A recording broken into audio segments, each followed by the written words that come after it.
decided to connect to him on a soul level. And when I did, the hospital room sort of turned, it has an overlay, like at two worlds at once. It turns into this field. We had the blue skies and this green field. There was a meadow with yellow flowers off straight ahead, and off to the right a little bit was this forest. I could hear a party happening on the other side of the forest. I knew we were going to have to go through that forest. So when I'm aware that I'm in the hospital holding Mr. Virgil's hand, and I'm also aware that I am in this other place that's sort of overlapping or overlaying on the hospital scene. So as this new world unfolds in the hospital room, I am aware of myself sitting bedside. I'm aware of myself now standing in this field. And standing beside me is Mr. Virgil. He is also in two worlds at once. And we know that we're going to have to walk through the forest. As we start to walk through the forest, he gets really scared. He has a lot of anxiety around death, and he doesn't want to go in. And suddenly this being of light, she's huge. She comes out of the forest. She's blue and white light. And she's beautiful. And you feel the most expansive, unconditional love in front of her. And it's at that point that I recognize that it's me. I am now in three places at once.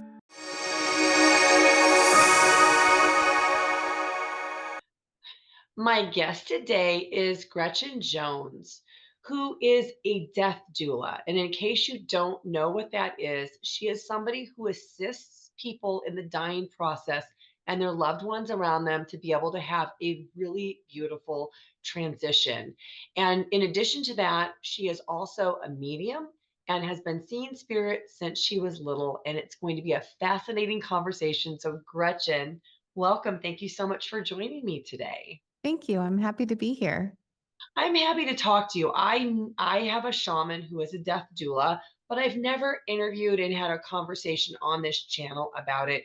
And I think it is such an intriguing concept, a little bit different than maybe I think I would closely associate it if I didn't know anything about it, maybe to somebody in hospice. So maybe the first thing I'll ask you is, what is a death doula for the people who are listening and who have no idea? So doula literally means to assist. And that's Okay. why most of us are familiar with birth doula. So a death doula is a Oh, person. Yeah. So a death doula is a person who assists patients and families through the process of dying. It yeah. just makes the process a little easier. Some people have a hard time coping with the concept of death, and someone who's comfortable with it can come in and sort of smooth out those rough waters sometimes around this process. Yeah, that makes a lot of sense. And I don't think that there are very many people on the planet who have overcome the fear of death. I think it's becoming more and more common as people listen to interviews like this, as people listen to near death experiences. I think that we are starting to slowly eradicate the fear of death. But to some degree, we probably all at least have some mild trepidation about it. So I'm curious though, nobody just becomes a death doula or like they're in school and they're like, this is what I'm going to be. And you mentioned, and I talked about it in the intro, that you've had experiences with spirit since you were little. So why don't you tell us a little bit about how you came in to this spirituality? Sure. So, ever since I can remember, I've had experiences with spirit. Spirit has guided me through a lot of the challenges, especially in childhood. When I was very, very little, 4 or 5, I would, excuse myself to go to the bathroom, and I would sit in an empty bathtub and I would focus on the silence. I would do that as a way, I think, of just if I felt overwhelmed or things were loud in the house or whatever was happening. And it was a way of centering myself. But I didn't know that at the time. My family didn't know what meditation was.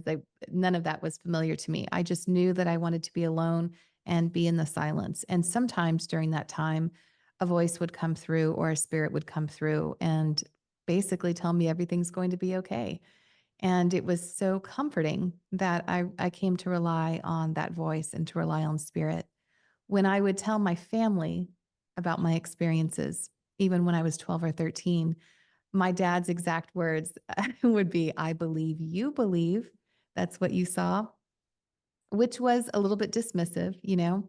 And it didn't make me at the time question the validity of my experience because it was so transformative every time. It did make me question the wisdom of my parents. And so moving forward, if they would say or do something, in the back of my head, I would always be questioning it and relying more heavily on myself and the wisdom from spirit to guide me through. So that sort of happened. And, a death doula is a position that hasn't been around for very long, really in the last decade. Before that position was filled by nurses who had a whole lot more time to sit bedside with their patients. And now there's so much more paperwork that they're subject to. And so there is a need for people to come and sit with patients and those who are dying. So I think that's how. Oh, and in 2015, when my dad died, when he transitioned, there was so much. He was only in his 50s. It was relatively unexpected. And one of my sisters had a whole lot of hurt and pain that she never had a chance to work through with him. And that lingered for so long. And it weighed heavily on my dad before he transitioned, that didn't get resolved. So I thought, wow, death doulas help families resolve issues before patients transition. I want to be a part of that. I knew how hard and difficult that journey was after my dad's death for my sister. So I thought if I could alleviate any of that, I wanted to be a part of that. Oh, that's really beautiful.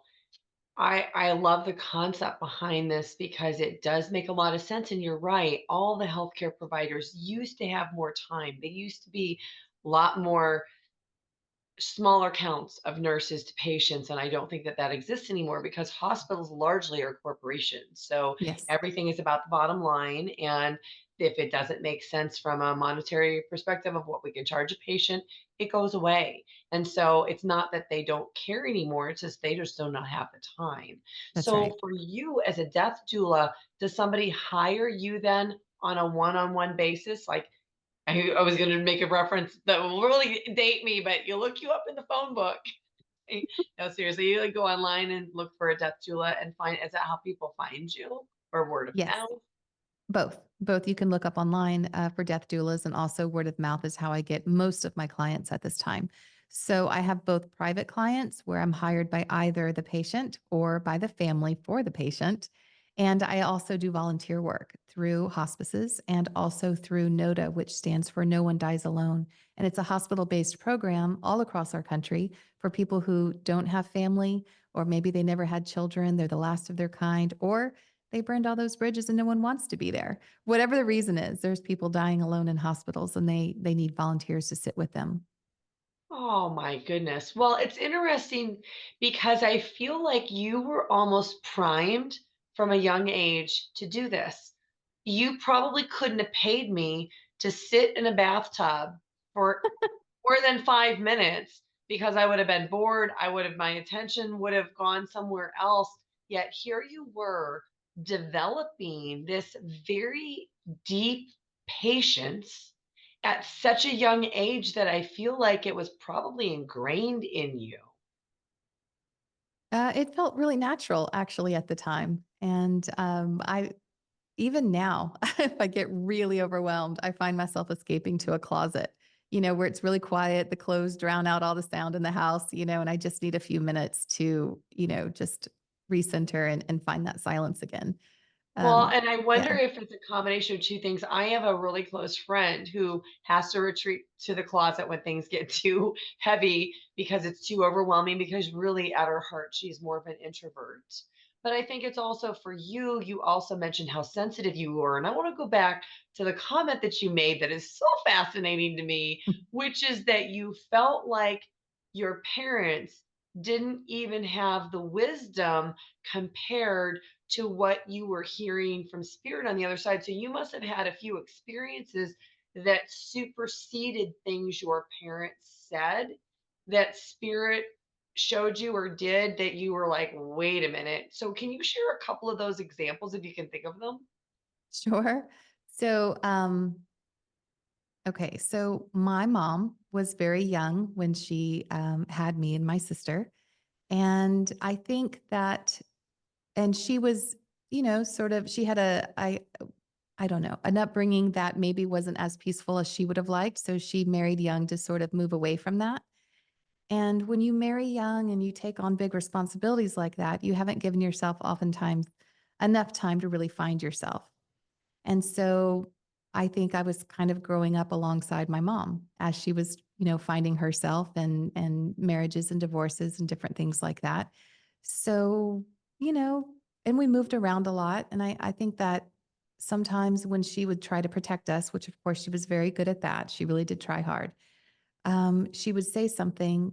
And when she would, if she was talking with her hands, for example, um, if the hands, which a lot of people talk with their hands, if it goes in front of their heart chakra area or the chest area, if it's if it's like inspired information and really exciting information and filled with truth according to that person, there will be these little like pixels of light that come out of the palms of the hands, but I can only see it if it comes in front of the chest. And if someone's not being completely honest, it's like shadows, like little shadow pixels, like or something like the way it kind of shadow waves. I don't know, coming out of the palms of the hands if they're talking with their hands and it waves in front of the chest area. So it was spirit's way of letting me understand or validate what was happening if someone was trying to explain a scenario that wasn't quite true or was absolutely true. And it would give me a greater insight to what to expect coming up. I was the oldest, and I think that I needed that. I felt a need to protect my younger sister at the time and and she was oblivious. Like she head in the clouds all the time. She still is that way, a lot of fun. But I think things would happen seemingly out of nowhere, except not for me because I already had a little heads up coming. So spirit helped me navigate the challenges of childhood in that way. So do you still have the ability to see that with other people, or did that just occur when you were little within your family? Oh no, that still happens. Now it doesn't happen every single time, but absolutely. Like whenever I see someone who's talking about something they want to do or they want to are they saying it as a way because they're super inspired to do it? Or are they saying it because they feel the need to say it because they're feeling inadequate and they feel the need to bring something up so they can feel like they're fitting in more? All of that comes from the palms of the hands in front of the heart area. So, and really, it's not a judgment in that way. It just helps me understand how I can approach that person, what their insecurities are. And so maybe we can, move around in that way and kind of connect. Like a superpower. Okay, I've talked to a lot of people. I've been in the spiritual stuff for years and years and years. I have never heard anybody who had a gift quite like this. This is so unique, Gretchen. I love this. I want to dive in a little bit more because I want like you've had a lot of experience. You've been experiencing this since you were little. So, what do you think it is about us as humans? Because I think that we've been shut down and we all probably have abilities like what you're talking about, and it's been shut down, but you have it. So, what is it about us that we're putting out energy that would cause like little pixels to come out when we talk about things that we're excited about, or shadows when we talk about? And tell me a little bit more about how you see this. This is so fascinating to me. So I don't really know how to explain it, but if I had to take a shot in the dark here on what's happening, I'm very visual, so clairvoyant in that way. So I rely heavily on the images that come subjectively as opposed to objectively. Although there are a few times where I see things that I think it's objective and it's really subjective. So I think it's my higher self or higher soul that's able to I don't know, download somehow that information where I believe that I'm seeing it as sort of an overlay of information that's happening in my physical reality. So, do other people see the trail of light coming from the hands at the same time that I am? I don't think so, or at least that's not been my experience so far. But do I think they could? Yeah, I really do. I think it's my visual way of understanding how people are feeling. A lot of people have the superpower of being able to feel how other people are feeling.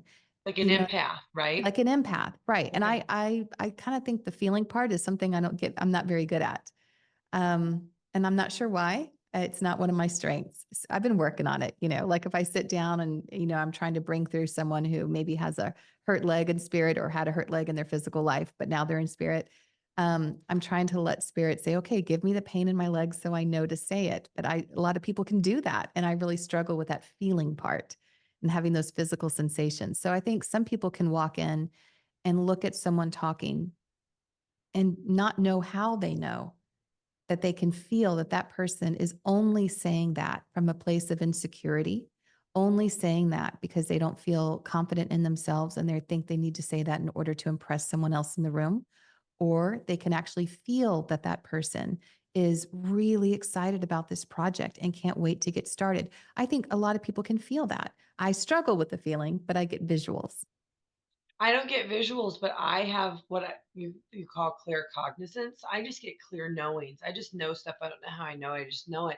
But I'm curious with this visualization of energy coming from hands, has that ever happened in a way that prevented you from getting into some type of a danger because of what somebody was saying that you knew was not going to be a good thing? They were trying to maybe, I can think of 2 circumstances where that okay. happened, but I didn't act I was already in the I was already in the situation. It didn't help me avoid the situation, it helped me to be aware of the situation as it was unfolding. So, it was at that time, I don't know, I must have some guardian angels sometimes that are, protecting me, and they were choices that I made. They weren't like, I wasn't taken or anything like that or forced into any kind of situation. It was a situation that I was just having a good time, having fun. Sure, come on, everything's okay, kind of thing. And then it turns out it wasn't. And so, but I was able to get out of those situations, but I was aware of what was happening. I wasn't oblivious to it. So it was at that point that sometimes that I was already in the situation though. I didn't avoid, I avoided any kind of hurt or pain because I think my team really helped out on that. But I was aware of it after I was in it. Wow. That's a I think for most of us that don't have that visual part, I think we would call that that's like a gut instinct or intuition.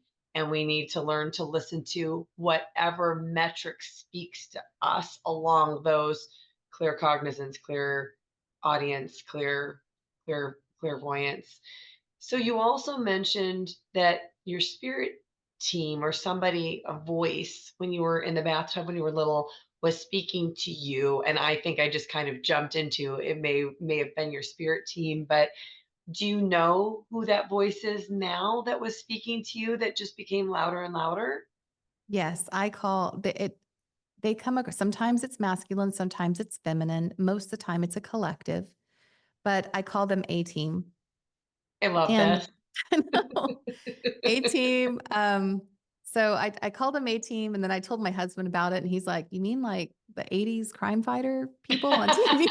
Like, and I was like, "What?" And I do remember Mr. T. And so I was just like, "Oh my gosh, I've given them a lame name and I really wanted to change it." And so I told them in a meditation, I was like, "Guys, this is lame. Like, let's come up with something better, something that means, oneness, singular, a collective, something that represents a great collective." And I ended the meditation, had to take my cat to the vet. And as I'm pulling into the vet, there's a dumpster being delivered, blocking the parking spaces so I couldn't park. And it was an olive green dumpster, and in big white bold letters on the side, it said A team. And it was in that moment that I recognized that A is singular and one in our English language, at least. And it does infer that we are a team and they need me as much as I need them. And so in that way, it is a collective name. So A team stuck after that. I got the sign. What an awesome sign for you. Yeah, I hope you took a picture of that and wrote I it down. have it. Yes. Yeah. It's actually an Austin based dumpster company, it turns out. I'm in Austin, Texas. So I don't know what A team stands for them, but it's there. I've only seen it a couple of times in town in the last 10 years, but that was one of them right after my meditation. That's so great. I love the way that spirit works and gives us confirmations that are so specific that you cannot erase it as coincidence. Yes, So that's correct. that's really, really, really cool. Well, why don't you talk a little bit about some of your experiences as a death doula and some of the comfort that you've been able to impart with people in the dying process? So, depending on the family and their cultural or religious beliefs, and that varies widely with the people that I've worked with. It depends on what I just have to kind of meet each situation with, every situation is unique in its own. So I have to meet each person, decide what, kind of tiptoe around what they might be comfortable with. I have found that many people towards the end of life are quite comfortable with acknowledging deceased loved ones who might appear in the room or bedside. Whenever we are first diagnosed with a terminal illness, we tend to fight it. We try to keep death at bay. What can we do to fight it? And whenever it becomes more and more obvious that we're not going to maybe overcome and that this is going to be maybe what takes us out, um, we start to accept it and we start to do our paperwork and we start to say, I want you to have this, I want you to have that. And there's some closure around that. But then the fear also sets in during that stage because people then haven't, we live every single day as if we have tomorrow. I believe I'm going to go to bed tonight and wake up tomorrow. It's, that's how we live every day as if we have tomorrow. And that's not guaranteed for any living thing or anything, any molecule on this planet. So it doesn't work that way for anybody, but we all think that way. So we always put off today until tomorrow instead of really saying what needs to be said and doing what needs to be done in order to live a emotionally, spiritually, and mentally healthy life, and even physically. So it's at that time that a death doula can be really, really helpful. We can come in and help navigate the fears around dying to help people understand what the unknown that they're, what are their fears around the unknown? Is it the actual week leading up to death? Is it the final breath? Is it the moments after? A lot of people have different areas of death that they worry about. And then in the last week or two, it is very common for dying patients to see loved ones at the bedside. And if you have been, it has been suggested to you that perhaps this isn't just a hallucination and that doesn't need to be medicated, then that brings so much hope to the people who are listening because it means that this death won't be the final goodbye. And it also alleviates the fears in those patients. So we don't die alone. There's someone who comes that we're comfortable with, an angel, a guide, a loved one. And if you're worried about how fearful your loved one expressed that they were before death, they weren't at the time of death because they were met with loved ones. And that's important to remember. So I get to come in, and if most families are open to doing a little bit of mediumship beforehand or during the process, that really does bring a lot of hope and peace around the transitioning process. I would imagine it would. So, can you share a few examples of where people have had an experience before they died where they were connecting with somebody while you were in the room? Sure. Gosh, that happens all the time. One of my patients, I change their names. I have a book and I have patient stories in it, and I change their names to protect their privacy, of course. But Sister Bernadette, she was a nun. She had worked at the hospital as a nurse for a very, very long time. So she was at home where she was as she was dying. Um, she, I would come and sit with her. I was a volunteer for her. I would come and I would sit with her. And one day she said, I have a confession to make. And I said, Oh, do I need to go get a priest? And she's like, Nope, close the door. I'm like, Okay. So I sit down and she's just like, a fellow sister, Sister Mary Catherine's been visiting me. And I was like, Oh, that's nice, just small talk. And she goes, You don't understand. Sister Mary Catherine has already joined, our Heavenly Father. And I was just like, okay, well, that's great. And she's like, no, she's trying to talk to me. And I was like, well, what is she saying? She goes, no, I can't commune with the dead. That goes against my Catholic faith. And I was just like, well, you commune with the dead all the time. You talk to God and angels and you know, Mother Mary. And she goes, no, I don't. I pray to them. I don't commune with them. And this was a very distinct difference that she was making in her faith that was very important to her to maintain.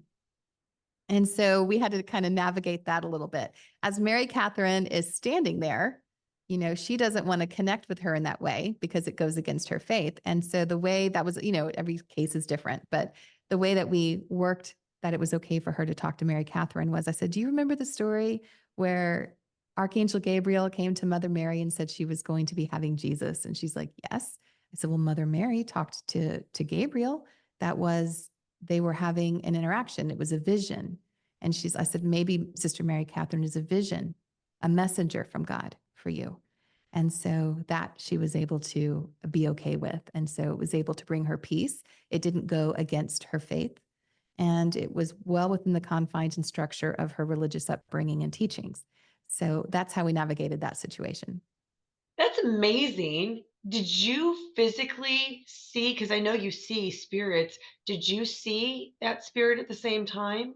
Yeah, I mean, you can with Mary Catherine or with Mr. A and his wife, who had already deceased 30 years before, or Reggie. And I mean, they're always in the room. And I love when they bring it up first because then it validates it for me. Isn't that a little selfish? I no, it's not. I say this to people all the time. Your signs, like you telling the A story, the 18 story about the dumpster, that sign validates the sign that I had this morning. I had something going on. I was feeling very rushed and like I wasn't going to be in the right place at the right time. And I got in my car and I started it, and a Starship song was playing. And I get Starship songs all the time because my great love on the other side was the lead guitarist of the band Starship. And so when I start my car and a Starship song is playing, when I have all these radio stations, any one of them could have been the last one I listened to, but the one that happens to be tuned in is the one that I start my car and that song is on. It just makes it a bigger confirmation when I then hear a story of your sign, because I really believe that that's super important, not just for them but for you also, to get those confirmations. So I had another story that actually is interesting with song lyrics. It's actually a little out there, but I guess I'll go ahead Oh, and please. share. I am, but again, probably for most people it's a little bit out there, but it's not going to be out there for me. Okay. This was a story about Mr. Virgil, and he was part of the NODA program, the No One Dies Alone program. And what happens is they send you an email activation that says, we have a patient that's been activated. So if there's any volunteers out there who can sign up in 3-hour shifts. Well, I'd been out with some friends and it was already late. It was already past midnight. That's late for me, you guys. So um, and I was tired and I looked at the shifts that were available and all the good ones had already been taken. Nobody wants the midnight to 3 a.m. shift, right? Like it's, you want that like noon to 3 or, but there was a 6 a.m. shift available. And I was like, you know what? I'm not going to sign up for it. And then, but I felt this need that I was supposed to be there for him. And so I told my team, I told A team, if I'm supposed to be there, you guys got to wake me up, and you're going to have to wake me up like at 4:30 because I have to get dressed and get down there to the hospital, whatnot. And I didn't set an alarm. I said, the ball's in your court, and I went to sleep. And just a few hours later at 4:28, I just wake up and the song playing in my head is Colors by the Black Pumas. And the I was like, oh, okay. And all right, guys. And so I get online, sign up for the thing, get dressed, get in the car. When I turn on the car radio, Colors by the Black Pumas is playing. And if you've ever heard that song, it talks about, the blue skies and the meadow and the green grass, and everything is just so beautiful as he's going to go walk. And another lyric in that song, which I'd never paid attention to until recently, was it actually talks about walking to the other side. Now, I'm sure he doesn't mean about death, or the band doesn't mean about death, but it all lines up. It was perfect. But it talked about going to the other side. So I get in the car and I had this knowing when I got into the car that my patient was going to be male, he was going to be Black, and that he was going to be suffering with panic or anxiety. When that stuff comes in, I don't think that it's important per se for me to know that information before I arrive. I think it's A team's way of giving me a little bit of information so that when I arrive and it's validated, then I know that I'm connected. I think it's just a validation for me. So when I do arrive, sure enough, there's Mr. Virgil, and he meets all that criteria. And I put my hands on him to sort of do a prayer or an intention. And I was hoping to bring him peace as he's having these, not every 90 seconds, this chronic panic. And he was medicated, but it wasn't helping. And when that wasn't working, me putting my hands on him, I decided to connect to him on a soul level. And when I did, the hospital room sort of it has an overlay, like at two worlds at once. It turns into this field, very much like the Black Pumas song. We had the blue skies and this green field. There was a meadow with yellow flowers off straight ahead, and off to the right a little bit was this forest. I could hear a party happening on the other side of the forest. I knew we were going to have to go through that forest. And I'm just going to pause right here for just a second. If I were to ask you to imagine the beach, and you were to close your eyes and you were to imagine your toes in the sand, and the lap of water lapping up on your feet, those gentle waves, and to hear the cry of a seagull and feel the breeze caressing your skin and running through your hair. You could imagine yourself there and also be aware of the chair you are sitting in right now. That's what it feels like to be in two worlds at once. So when I'm aware that I'm in the hospital holding Mr. Virgil's hand, and I'm also aware that I am in this other place that's sort of overlapping or overlaying on the hospital scene. And the more you do this, the more both worlds intensify, right? So at first it feels very, very subtle, and then it gets more intense as you practice, because this is all a practice. So as this new world unfolds in the hospital room, I am aware of myself sitting bedside. I'm aware of myself now standing in this field. And standing beside me is Mr. Virgil. He is also in two worlds at once. And we know that we're going to have to walk through the forest. As we start to walk through the forest, he gets really scared. He has a lot of anxiety around death, and he doesn't want to go in.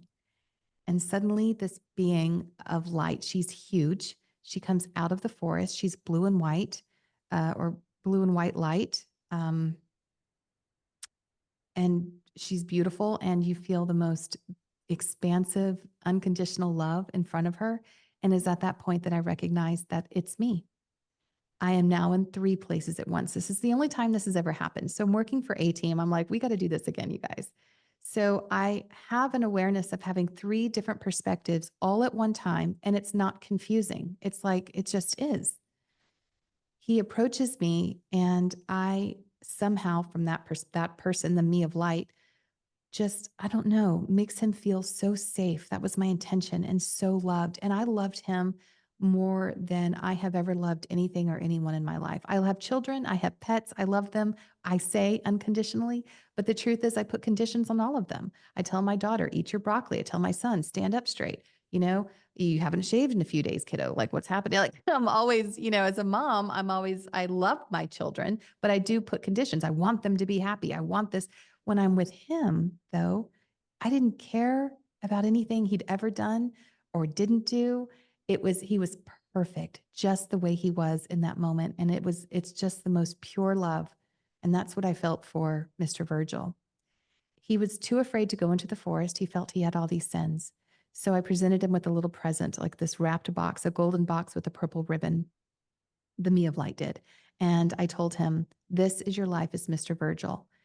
At any time you ever want to, you can go and look inside this box, and you're going to see all of the beautiful challenges you had, all your entire journey of how you navigated those challenges. This is your gift of life. This is the gift of being able to experience any physical reality. And this is your Mr. Virgil one. And we decided to walk through the forest. And the me of light walked with him into the forest, the me standing in the hospital continued sitting there with him, and the other me observing from the field, stayed right back in the field. But I was able to have all of it all at once happening. And he got scared again in the middle of the forest. The forest faded away, and a backdrop of stars came in. I got even huger, the me of light. I scooped him up like a child. I held him, I rocked him, I kissed the top of his head, and I just surrounded him with as much love as I could gather. And I just held him until he felt safe again. And when he did, I let him back down. The forest comes back. And as we're walking, we get to the edge of the forest, and I can see that his mom is there. She's holding a red balloon. I can hear other people there. It's a very low key welcome home party. But before he goes in, he turns and asks, he says, "What about my uncle and my nephew?" And the me of light then sends him, I don't know how this happens, a projection of potential probabilities and possibilities for both people. But when that happened, I lost the ability to observe as the me of light, and it shot back to the field that I was standing in, the observing me. It's like I wasn't allowed to see the projection or potentials for these other two people. And then when that projection was over and he felt satisfied with it, I regained that perspective of the third person. So that is my story about Mr. Virgil. But it is fascinating to be able to have these shared death experiences, and to be able to experience myself in more than one dimension, and to be able to help someone process their transition and go ahead and remove that fear. It is so uplifting, and it is definitely one of my purposes. Did Mr. Virgil die while you were having this experience with him? No. Um, my this was a 3-hour shift, and so he asked to sit down on a log and at the end of the forest, and I said, "Sure, let's sit down right here." And the me of light. Would you sit down with him? I didn't actually. It was at that time that I knew that he was going to go ahead and cross. I knew that as the me of light knew that. Um, a nurse walked in to get his vitals into our physical reality, and in that moment everything kind of poofed, like my focus all became into the physical body. And she was talking about this bachelorette party she was going to be going on, all her weekend plans, and she's just getting his vitals. And I sat there in so much gratitude, recognizing that here she is talking about going away to this bachelorette party, and here's Mr. Virgil about to walk into his going away party. Coming home party, our going away for him, but his welcome home party. And I left there with him sitting on the log. And I went to go meet a friend for lunch. And within just a few minutes, a cardinal actually came and knocked on the window as I'm waiting at the restaurant. And then I got the call that he had transitioned. So I knew that I left him preparing himself to go in. And it was minutes later that it actually happened. Another volunteer came in and relieved me. And I thought, oh, it's going to happen right now. This doesn't happen to me very often, but I almost feel speechless. I mean, this when you first started telling this story and you said that you came to the edge of the forest and you became the being of light, Mm-hmm. I get this thing that happens to me. It's a confirmation for part of your story. It's where the hair and the inside of my ear stands on end. Mm. And I've learned over time that when that happens to me, I am hearing an absolute truth. Like Yes. it's a spiritual truth. It's something, and I don't know if it's my higher self communicating it or what it is, but it's like a pay attention. This is a truth. At the same time that happened, I got goosebumps. You kept on going with the story. I started to cry. I do not know why this is such an emotional story for me, but it hits me on so many levels. And I'm sure, please, if you are being hit this way with this story, I would love to hear how people that are watching this video are responding in the comments, because this is something that you do not often hear. I have listened to thousands of near death experience stories, but this shared death experiences tend to hit me a certain way.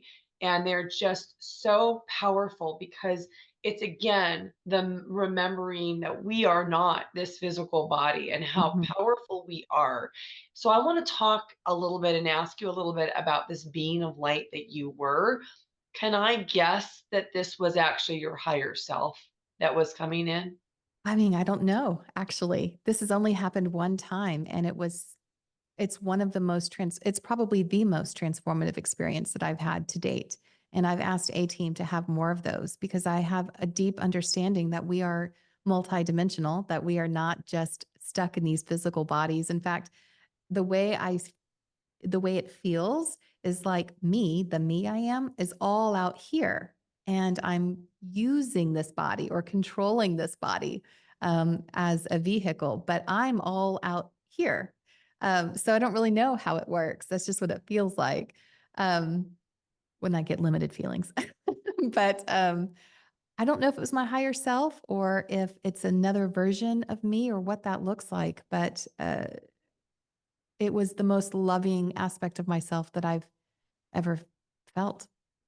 Which to me sounds like what we are when we're on the other side. We are only we when we're here, we experience love. When we are on the other side, we are love. It I is was our state love. of being. It is our state Yeah. of being. And I also love the fact that this is a total stranger you have Yes. never met or encountered before. And in that space, you said that you had more love for him than you've ever had for any other entity on this planet, human, animal, anything. Yes. And that must have also floored you and caused quite a bit of reflection after this experience. So it's one of my relatively newer experiences. So it's happened right before I put the book out and I added that chapter in there. It was important. The book only came out in August. So this is something that is very, very new occurrence. And I continue to think about it. And it has changed my view on how people live their lives. When I think Like about, how? Give me an example of what you mean. I mean, I'm still human. So Of course. Of I still course. focus on my human self. But when I hear really tragic events, and they happen all the time, every day on our planet, and how it can be really heinous acts that we do, humans do to other humans and to animals in anything. My heart goes out to them in a way that is non-judgmental. Before I would be like, why? That child didn't deserve that. That dog didn't deserve that. None of that person didn't deserve that. And yet, while that could be true on very much a human level, it has made me reconsider in many ways what evil is. And I don't think that anyone is inherently evil. I don't think it's not possible. So, when someone does these heinous acts, I just kind of meet them where they are in my thoughts because I don't know these people necessarily. I'm reading about it. I meet them in my thoughts with a feeling of love, knowing that when they transition, they are going to be met with that same love, even though their act is completely what we would deem heinous or disgraceful and hurtful and painful. And my team in spirit will chime in frequently whenever I'm thinking about those kinds of things. And they'll say, wow, they got to experience that. Because where else can we go to experience that level of hurt and pain and be able to inflict it upon someone else? And then how that journey is after and before the whole process. And they say, no soul is victimized in that way. I have a hard time as a human believing that. There are victimized people all the time. And spirit says, on a soul level, this was an experience that they wanted to learn from or gain from or have it for whatever reason. So that sort of stuff really ruminates in my thought process here. And I'm always kind of thinking about that. And I don't want to dismiss those acts or say or condone them in any way. That's not what I want to do. But it does give me a higher level of thinking. I don't know. I guess it's a little less judgmental, but I certainly don't want the world to be behaving that way just because on the soul level it's okay. We need to, still be our better selves, the best that we can be in the very moment, in every moment. Gretchen, I am 100% with you in everything you said because this has also been my experience. I have been on the other side 18 profound times and getting ready in 3 days to go and do this journey on the other side again. I love that I got to have you as one of the last conversations I'm having before I go and have that journey because this is just a cute, huge confirmation. But to come back to the evil part of it and to come back to the soul part of it, one of the truths that I know, and it doesn't matter if somebody else, if this doesn't resonate, don't hold it, let it go, just hold to you whatever resonates with you. But one of the things I know is that we cannot be harmed on a soul level. Right. The harm only happens in the human incarnation, in the human game. And Correct. even that is a different illusion because the power that we are on a soul level is more than most people would even attach to what we are. And I was also shown that the portion of my higher self, my oversoul that comes into this incarnation, to your point, where multidimensional would be my pinky fingernail. So if I take just those two things that I have come to know as truths, not very much of our soul comes into this our incarnation and we can't be harmed. That means that these experiences do something on a soul level to refine us. And I think one of the goals in coming here is that we do come here to try to figure out in this chaotic, disconnected environment, how can we show up in love in Mm, every situation? But it's a lofty goal that no one meets, and it's just an evaluation then on the other side to see when you showed him that box and it had his life in it, And it was such a gift. It was shown even as a gift to come here to have those experiences, whether they were what we would on the human level say good, negative, evil, bad, loving. They were still experiences that we learn and grow from on a soul level that I can't understand from my human perspective.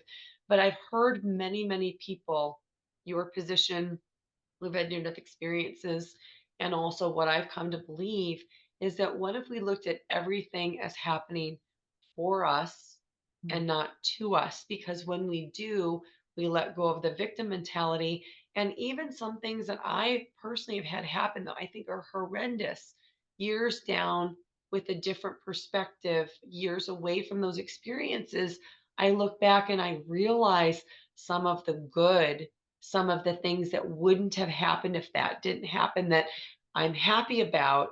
And so like you, I'm not trying to dismiss the difficult things. I get people in comments that say, I'm almost homeless. I've lost all my money. I've had these terrible experiences and I do not want to downplay them. They are people have real things that happen to them. But conversations like this are a shift in awareness and perception that can actually heal.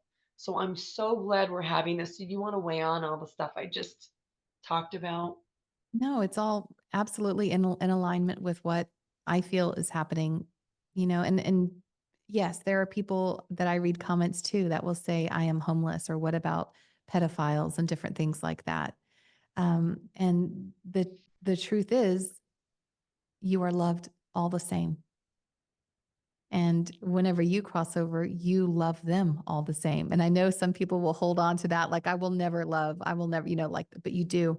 You do. I mean, if I'm driving and I have to slam on my brakes and all my groceries in the back come flying forward because I get cut off, it's irritating in the moment. I'm not just driving around like, oh, that just happened. No, I'm like, I'm still very much human. But when I have take time to actually do a little self reflection, which I don't think a lot of people do enough of, honestly. And I think one way of knowing if you're self reflecting in a way that is helpful and healing is if you're defensive or not. Like, are you thinking what you could have said, what you should have said, or how could they say that to you? That would be on the defense, right? You're trying to justify your experience. But if you could just reflect in a way that is present and accept all of it as it was, that is so beneficial to having a different perspective on how we view the world. To everybody watching, that was your gold nugget. What I love about having these conversations is that these experiences give you a different perspective. And when you share these, it gives somebody an actual tangible, either an instruction, an idea, an influence on how to maybe navigate something that they're going through. And there's so much power in that. And so, Gretchen, I'm sure that people watching are going to want to reach out to you. So, tell us a little bit about how people can work with you and a little bit about your book, too, if you don't mind. Sure. So my book is called Healing Whispers from Spirit Guides, and it basically chronicles um, patient stories, and each patient story is preceded by a chapter where what I've learned by working with spirit and working with people who are transitioning. One of them you might like is signs and synchronicities. So I that's might one of like your that one a little bit. specialties. And then and I end each and every chapter with a channeled message from my team in spirit, A team. Uh, you guys can find me at www.helengretchenjones.com.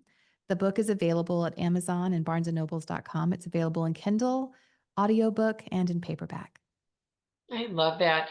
We didn't even get into the channeling that you do, and maybe you'll come back on. I don't know. Do you just channel for yourself, or do you channel messages that would be for the collective?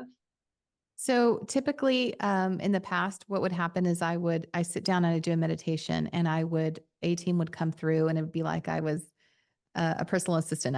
They would dictate, and I would write everything down that they were saying. And then lately, just this year, in fact, in the last few months, a team has been encouraging me to transition to verbal channeling because the writing takes so long, and these channels are going a little bit longer than they used to.